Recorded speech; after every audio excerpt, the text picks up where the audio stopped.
Դուք օրինակ ինչպես եք մեկնաբանում, որ ամիսներ առաջ Նիկոլ Փաշինյանը Արշակ Սրբազանի մասին մի գրառում է անում, ես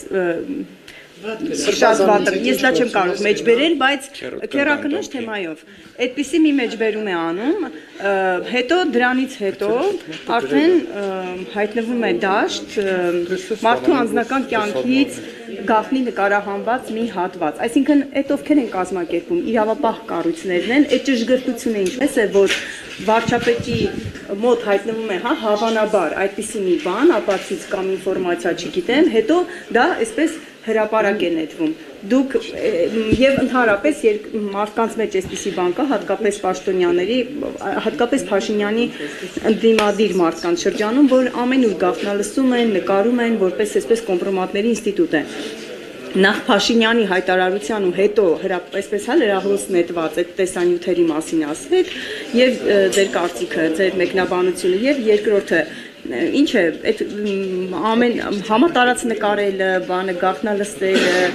այդ կոմպրոմատները ինչ փուլում են, իսկապես այդպիսի ակտիվ իրավիճակ է, դուք Փաշինյանին ընդդիմացող բոլորին այդպես նկարում են, իրավապահները դուք չէ՞, այսպես ընդհանուր ասեմ։ Հարգելի լրագրող, ես նախ կրկնեմ, որ չեմ կարող մեկնաբանել վարչապետի հայտարարությունը եւ լիազորված չեմ դրա համար, բայց ես որքան լսել եմ այդ հայտարարության մեջ ըստ էության կոնկրետ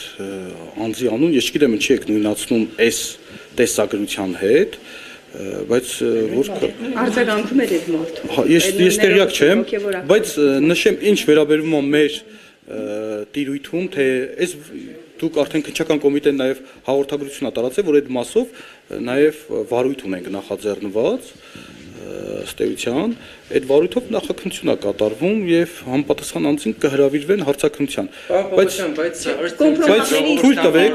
Բայց թույլ տվեք, կներեք չի խարխլում ու բաղնիքում Փալիկ ջան, էսա կպատասխանեմ։ Մի երկրում, որտեղ անձին տեսանկարում են գաղտնի իր լոգարանում։ Որպես կոմպրոմատ, հասկանում եմ ձեր հարցը, բայց բերեք մոտենանք այն կախավարկածից, դուք անդադ սևեռվել եք, որ էդի արվելա իրավապահ մարմինների կողմից, չէ՞, դուք այդ վարկածն եք շրջանառում, բայց մենք ունենք բազմաթիվ դեպքեր, երբ որ, չգիտեմ, օրինակ, չգիտեմ, որևիցե միջադեպի մասնակիցները